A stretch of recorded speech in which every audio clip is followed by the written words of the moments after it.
तो आज की इस वीडियो में हम 8 ऐसे इंग्लिश के ज़रूरी वर्ड्स को देखेंगे जिनके बिना ये लगा लो कि आप एक दिन भी नहीं रुक सकते। सुबह से लेकर शाम तक आपको ये वर्ड यूज़ करने ही पड़ते हैं, क्योंकि आपका जो डेली जो दिनचर्या है या फिर डेली की जो बातचीत है उसमें कहीं ना कहीं ये वर्ड्स जो हैं आते हैं। तो चलिए शुरू करते हैं। आपको कुछ नहीं करना, सिर्फ आपको लास्ट तक वीडियो को देखना है। देखिए, सबसे पहला है वांट टू।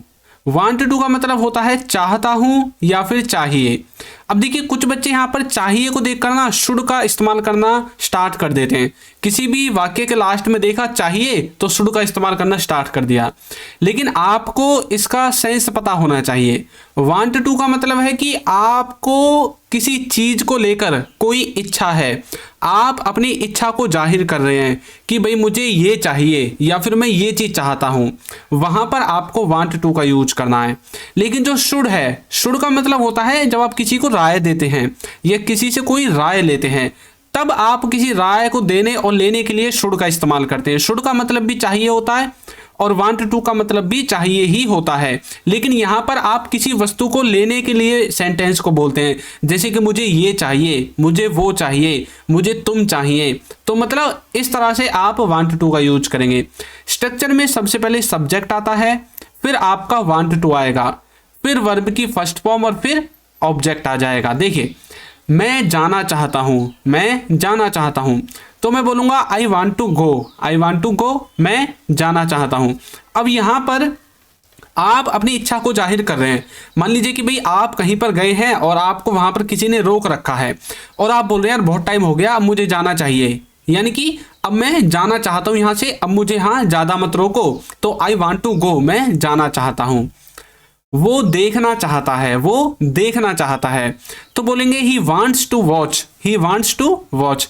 अब ये जो सेंटेंस है ये प्रेजेंट इंडेफिनिट का है, इसलिए ही के साथ जो ये वांट है इसमें एस या ईएस लग गया, क्योंकि जो भी थर्ड पर्सन सिंगुलर होगा उसमें एस या ईएस लगेगा यदि सेंटेंस आपका प्रेजेंट इंडेफिनिट में है। तो वो देखना चाहता है, यानी कि उसकी इच्छा है देखने की। मान लीजिए कोई मूवी वगैरह चल रही है और आप उसको दिखाना नहीं चाहते, लेकिन वो पीछे से बोल रहा है यार वो देखना चाहता है, ही वांट्स टू वॉच, यानी कि वह भी उस मूवी को देखना चाहता है, यानी कि उसकी यह इच्छा है उसको देखने की।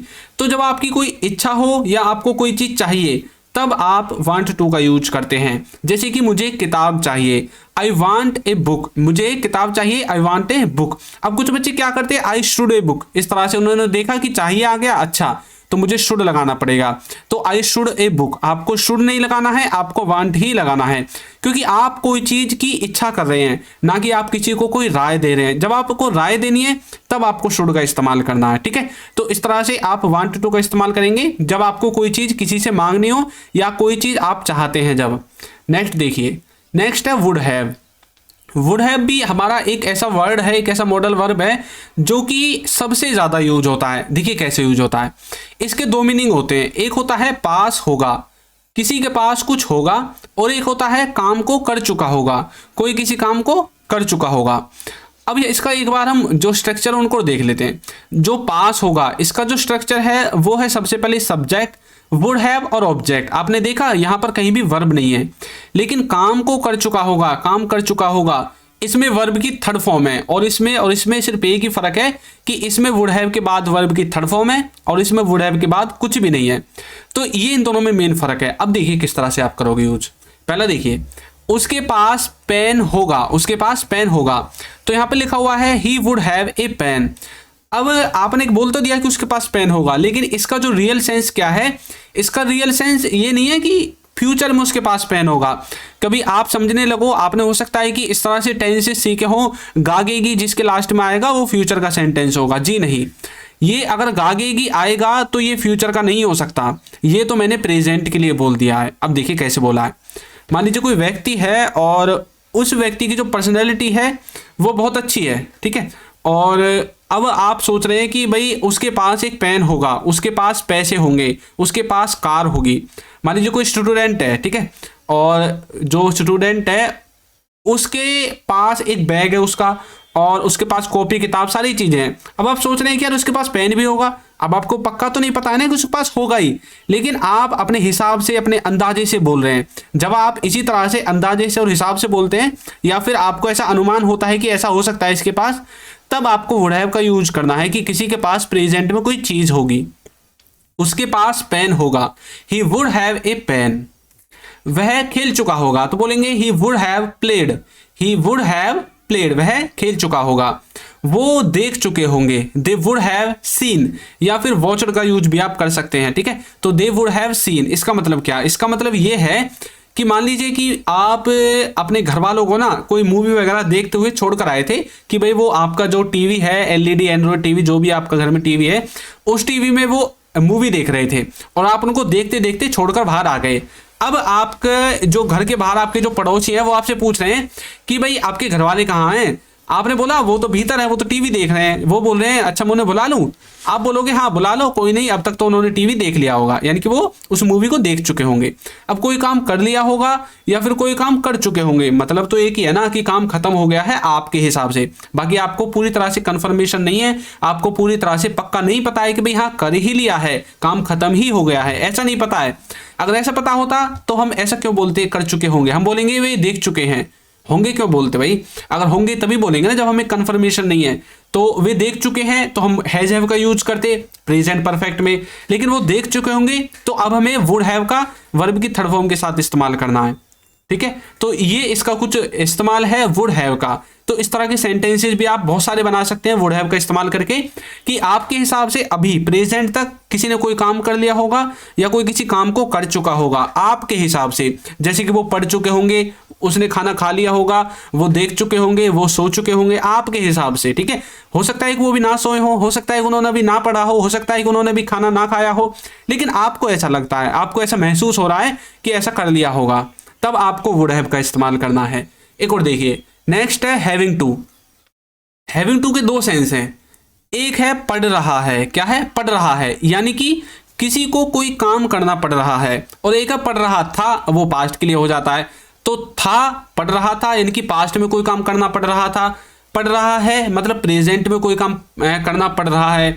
अब जैसे मान लीजिए आपको अंग्रेजी सीखनी पड़ रही है, अब कुछ ना कुछ आपकी मजबूरी होगी ना भाई, जो आप अंग्रेजी सीख रहे हो सकता है कि आपको किसी को अपनी पर्सनैलिटी अच्छी दिखानी हो, आपको अपनी कम्युनिकेशन स्किल अच्छी करनी हो, आपको कहीं जॉब में इंटरव्यू देना हो, अच्छी जॉब पानी हो, इसीलिए तो आप अंग्रेजी सीख रहे हैं। या फिर हो सकता है कि आप अपनी स्किल्स को बढ़ाना चाहते हैं, तो मतलब आपकी कोई ना कोई मजबूरी है जिसके लिए आपको अंग्रेजी सीखनी पड़ रही है।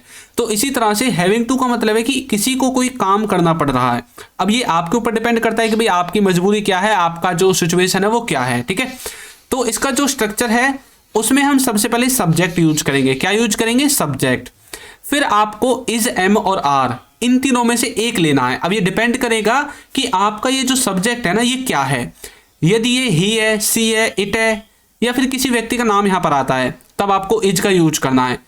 और जो एम है वो तो आपको पता ही है भैया, आई के साथ ये तो बॉन्ड बनाए बैठा है, आई से अलग नहीं हटेगा, तो ये सिर्फ आई के साथ ही यूज होता है। और जो आर है ये आपका उन सब के साथ यूज होगा जिनके साथ इज यूज नहीं हो सकता, यानी कि ही सी इट को छोड़कर बाकी सबके साथ आर लग जाएगा, ठीक है। और फिर हैविंग टू आपको लगा देना है, फिर वर्ब की फर्स्ट फॉर्म लगा देनी है और फिर ऑब्जेक्ट लगा देना है। बस ये छोटा सा इसका स्ट्रक्चर है, याद करने में एक बार में ही याद हो जाएगा। देखिए, मुझे पढ़ना पड़ रहा है, मुझे पढ़ना पड़ रहा है, तो बोलेंगे I am having to study, I am having to study.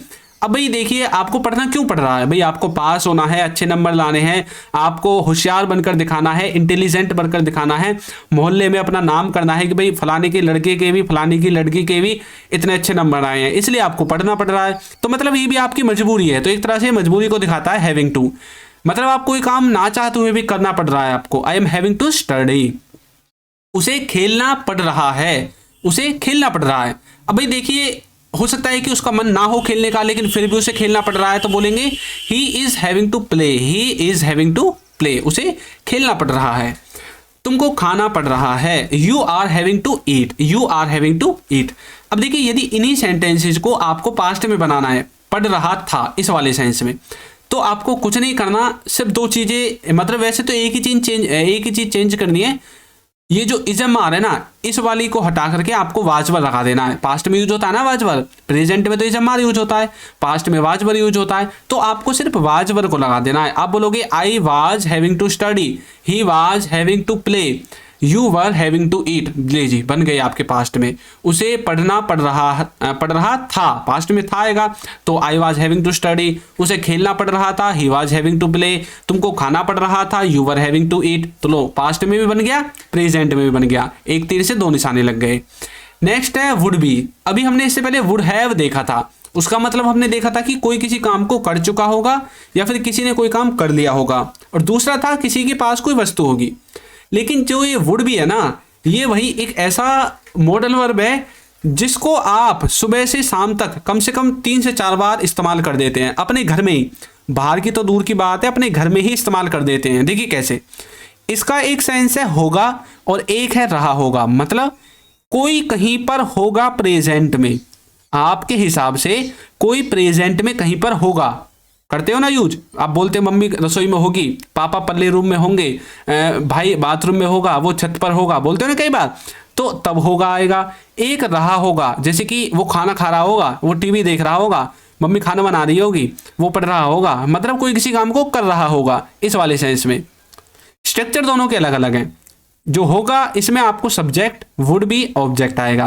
रहा होगा, कुछ नहीं करना, वर्ब की फर्स्ट फॉर्म के साथ आईएनजी एक्स्ट्रा ऐड कर देनी है, बाकी सब कुछ इसके जैसा है। देखिए, सबसे पहले सब्जेक्ट है, फिर वुड बी है, फिर वर्ब की फर्स्ट फॉर्म के बाद आईएनजी एक्स्ट्रा है, बाकी लास्ट में आपका ऑब्जेक्ट है।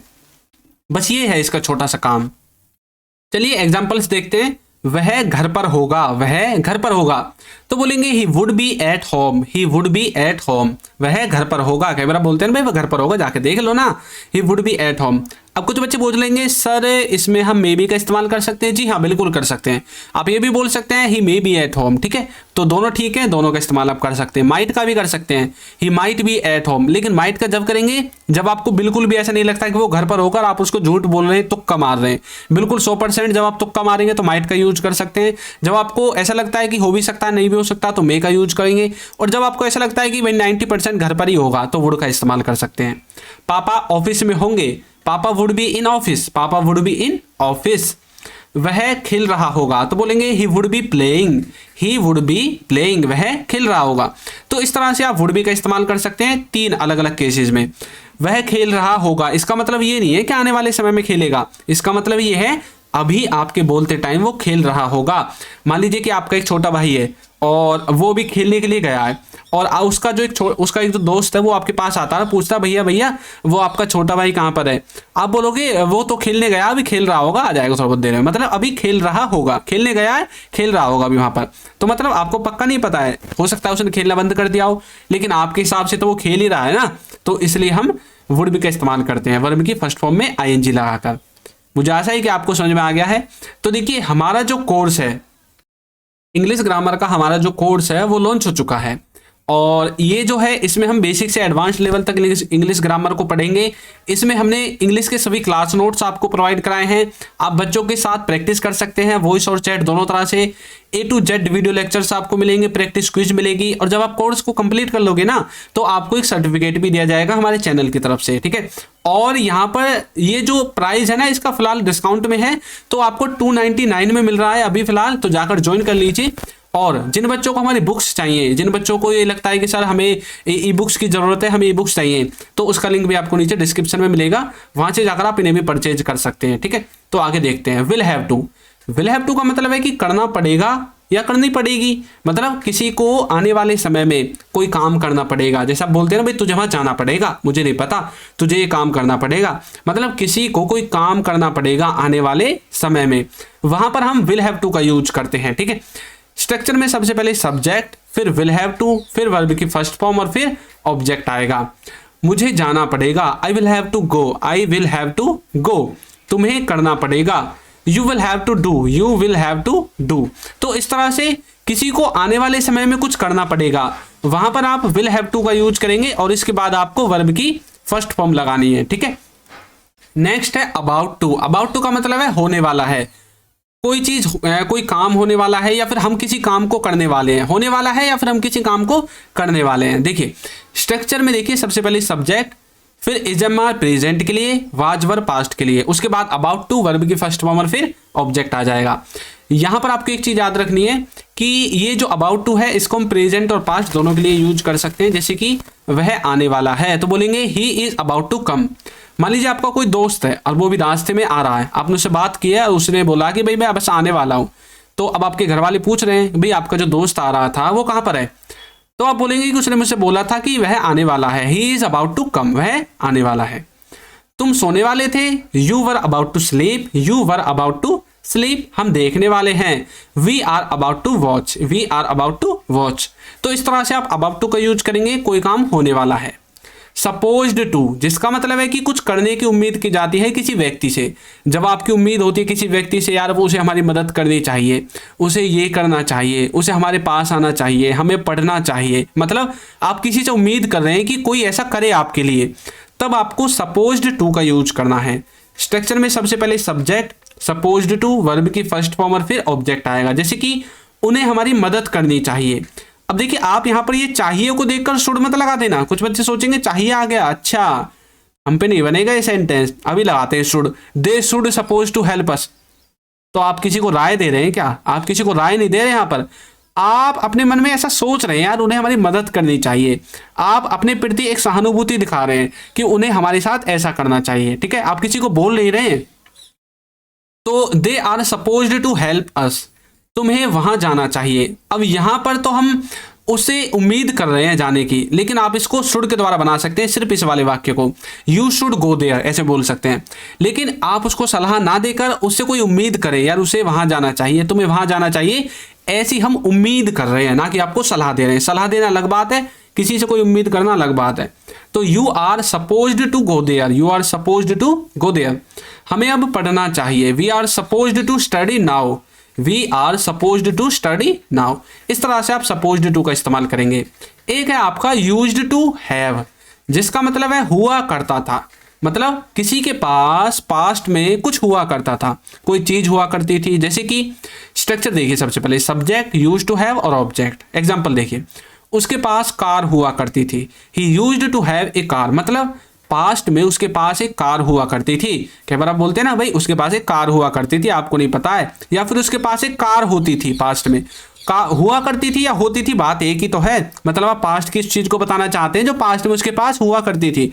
ही used to have a car, मेरे पास किताब हुआ करती थी। I used to have a book, उसके पास बाइक हुआ करती थी। He used to have a bike. इस तरह से आप यूज्ड टू हैव का यूज कर सकते हैं जी किसी के पास पास्ट में कुछ हुआ करता था। अब मैं आपकी प्रैक्टिस के लिए आपको एक सेंटेंस देता हूं, वह टीवी देख रहा होगा, वह टीवी देख रहा होगा। तो इसको आपको कमेंट करके बताना है कि इसका सही इंग्लिश ट्रांसलेशन क्या होगा। हमारे कोर्स का लिंक आपको नीचे डिस्क्रिप्शन बॉक्स में मिल जाएगा, वहां से जाकर आप हमारे कोर्स को ज्वाइन कर सकते हैं। अभी डिस्काउंट है तो 299 का है, बाद में पूरा 1000 का हो जाएगा, फिर आपको हो सकता है कि दिक्कत हो जाए। तो अभी आपके पास मौका है, तो मौके को गवाइए मत, लिंक डिस्क्रिप्शन बॉक्स में है, जाकर आप ज्वाइन कर लीजिए। तो वीडियो आपको कैसी लगी है जरूर बताइएगा, और यदि अभी तक आपने हमारे चैनल को सब्सक्राइब नहीं किया है तो चैनल को सब्सक्राइब कर दीजिए, वीडियो को लाइक कर दीजिए, और एक अच्छा सा कमेंट करना तो बिल्कुल भूले ही ना। Thank you.